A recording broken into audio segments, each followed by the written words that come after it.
Fala pessoal do canal Eduardo da Gama, acabou de terminar a entrevista coletiva do presidente Pedrinho e também do diretor executivo Marcelo Santana, falando um pouco das previsões do Vasco para o ano que vem, do atual problema que o Vasco enfrenta, que é o treinador, oficializado já Felipe como o próximo treinador do Vasco por essas 3 partidas. Ele não fica para o ano que vem como treinador, seguirá como coordenando o futebol, fazendo a parte dele. Eu vou explicar um pouco mais isso durante o vídeo. Foi dito isso na coletiva. Aqui eu vou fazer um resumo de alguns pontos que foram ditos na coletiva e a gente vai começar pelo ponto treinador. Para começar, como eu disse, Felipe é oficializado treinador do Vasco da Gama pelas próximas 3 partidas: Atlético Goianiense, Atlético Mineiro e Cuiabá fora de casa. São as 3 partidas que restam para o Vasco no Campeonato Brasileiro. Bom, primeiro a gente vai falar um pouco do papel do Felipe que tem dentro do Vasco, né? Isso foi dito na entrevista coletiva. O Felipe é diretor técnico do Vasco da Gama, ele dialoga diretamente com os jogadores e com o treinador do Vasco, por isso, inclusive, a escolha dele para ser o atual treinador do Vasco. Por ele dialogar diretamente, ele também participa da janela de transferências do Vasco. Então, por ele ter englobar todas essas ações dentro do Vasco, ele foi escolhido treinador por conhecer melhor os jogadores, por ter o entendimento de quais são suas características e por já ter esse conhecimento também, né? Foi citado também no momento da coletiva sobre Payet e Coutinho jogarem juntos no Vasco da Gama. Marcelo Santana disse que para isso acontecer, se der certo tecnicamente, outras posições terão que ser sacrificadas devido ao alto valor de manter os 2 jogadores na equipe. Então pode ser que a gente veja assim Payet e Coutinho atuando junto, e se porventura der certo, talvez nessa próxima janela de transferência a gente tenha que fazer algumas remodelações em outras posições, e o Vasco pode acabar não trazendo um jogador de tanta qualidade para um outro lugar para manter esses 2 jogadores. Bom, outro ponto foi que o Pedrinho disse que jamais irá se meter na escalação do Vasco da Gama, mesmo que seja Felipe, seu amigo, né? Ele diz que não contrata por ser seu amigo, mas sim pela capacidade do Felipe. Então, mesmo sendo toda a relação dele com o Felipe, ele nunca irá se meter na escalação do Vasco, não escolherá jogadores, não fará nenhum tipo de escolha como essa.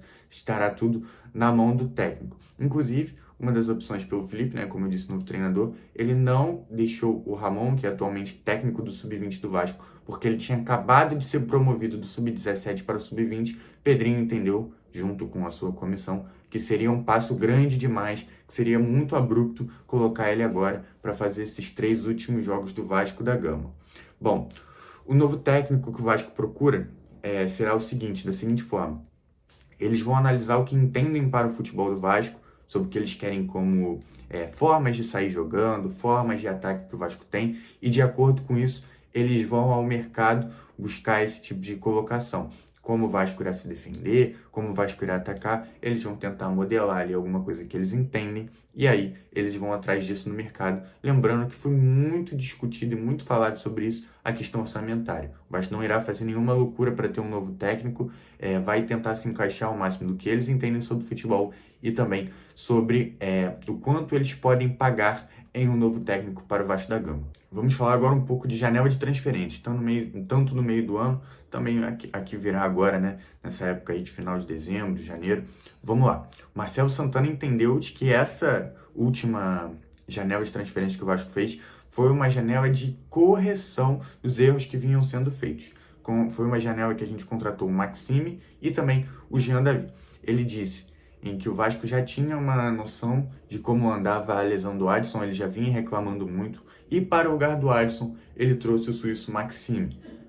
São as opções que eles tiveram, buscaram, né, e por meio disso acharam que era o correto se fazer uma janela de correção na visão deles. E outro ponto importante é que o jogador mais caro que nós tivemos nessa janela de transferência não foi um jogador contratado. O jogador mais caro dessa janela de transferência foi o Pumita Rodrigues, porque o Vasco teve que pagar um valor extra para não ter um transfer ban na FIFA. Ou seja, como eles apresentaram, outras gestões do Vasco fizeram alguns negócios, e aí o Vasco hoje arca com as dívidas que sobraram e não foram quitadas em sua época. E aí o Vasco, na última janela de transferências, teve que arcar com esse valor em cima do Pumita. Outros pontos que foram destacados: 12 jogadores do Vasco deveriam receber bônus, tanto por ficar na Série A, gols, esse tipo de coisa. Marcelo Santana disse que chamou algum deles para conversar e desses 12, 10 nunca tinham recebido nenhum bônus do Vasco da Gama. Então, aí mais um descumprimento de contrato feito de antigas gestões que dizem que estão tentando corrigir por agora. Eles irão renegociar as dívidas que o Vasco da Gama tem com esses jogadores, renegociar algumas dívidas para tentar cumprir 100% desses bônus que o Vasco deve aos seus jogadores. O Pedrinho fez uma afirmativa na sua parte da coletiva, dizendo que a torcida do Vasco ela não exige muito dos jogadores, que ela quer só que os jogadores briguem pelo Vasco. Aqui não é um lugar de dar minha opinião, eu vou apenas contar o que foi dito na coletiva, mas aí fica a afirmação do Pedrinho dizendo que a torcida do Vasco não é uma torcida exigente e que apenas que seus jogadores briguem por si só. O Vasco fez uma escolha nessa janela de meio do ano, também foi não vender jogadores que eles entendiam que poderiam ter potencial esportivo, e aí eles não deram o nome de jogadores, né? Mas podemos imaginar alguns jogadores que foram sondados recentemente que possam ser os jogadores que estamos falando agora dessa janela do meio do ano. Portanto, o Vasco não fez vendas no meio do ano, porque ainda esperava alguma coisa esportivamente dos jogadores que ficaram no Vasco da Gama. O que nós temos para dizer um pouco do futuro do Vasco da Gama, o que foi falado sobre o futuro do Vasco da Gama? Bom, buscar um novo técnico. Essa é a prioridade atual da diretoria, achar um técnico que, como eu disse, iguale as expectativas que eles pensaram e consiga se encaixar no orçamento. Outra coisa muito importante é otimizar a folha de salário do Vasco, porque ela é superfaturada. Então, o que acontece? Jogadores que eles entendem têm jogadores muito acima do que eles podem entregar esportivamente, e isso é um ponto que foi bastante colocado durante a entrevista coletiva. O Vasco precisa diminuir alguns salários.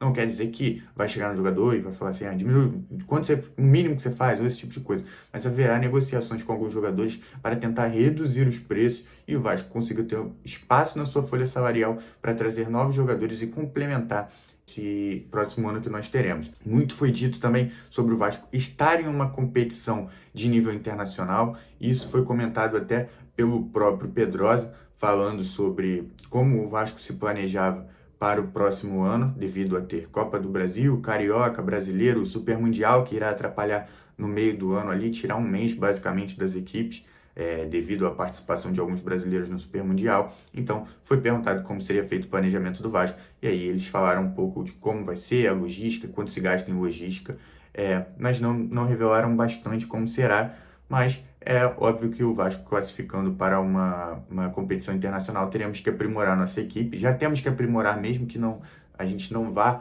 a uma competição internacional, mas se for, obviamente terá que ter uma equipe muito melhor, muito maior também, porque o calendário não vai nos ajudar. Outra coisa que foi bastante citada foi otimizações no CT. O Marcelo Santana disse bastante sobre se incomodar muito em como é o CT do Vasco da Gama. Ele afirmou várias vezes o quanto isso incomoda ele. Falou até ali em certo momento sobre estruturas para receber a imprensa dentro do CT, algo que hoje em dia não é mais tão comum assim no jornalismo, eles irem até terem acesso ao campo, terem acesso às jogadas. Isso hoje em dia caiu um pouco por terra, mas ele comentou bastante, né, Marcelo Santana, que é um ex-jornalista, então ele trouxe esse ponto para a coletiva. Outra coisa que é muito importante que eles trouxeram é que esse ano o Vasco não fez nenhum adiantamento do dinheiro que tem previsto para 2025, por exemplo, cotas de televisão, esse tipo de coisa. O Vasco terminará o ano de 2024 em dia com os seus jogadores e seus funcionários, usando apenas o dinheiro de 2024, que é o correto da gestão, um acerto aí, porém, teremos para 2025 algum dinheiro extra, dependendo da nossa posição no Campeonato Brasileiro, até onde chegaremos na Copa do Brasil ou na Sul-Americana Libertadores, dependendo de como se classificar. Hoje em dia a Libertadores está um pouco mais distante, mas isso tudo faz falta. Outra coisa voltando a falar de CT, e o último ponto aqui da coletiva que eles disseram, são fazer correções pontuais no CT com investimentos que eles estão buscando, pois incomoda muito eles e os jogadores do CT do Vasco da Gama. Não tem um nível excelente, é um nível muito fraco para a Série A, sendo bem sincero, então isso foi um ponto bastante abordado. Após essa sequência nada boa do Vasco da Gama, esses foram os pareceres assim, dos diretores do Vasco, do presidente Pedrinho. Então vamos esperar aí cenas dos próximos capítulos para a gente ver como irão acontecer. Bom, foi isso o resumo da coletiva do presidente Pedrinho e também do Marcelo Santana. Espero que vocês tenham entendido, compreendido. Se não compreendeu alguma coisa ou tem alguma dúvida, coloque nos comentários que eu vou solucionar. Se você gostou, curte, comenta e me segue. E um abraço.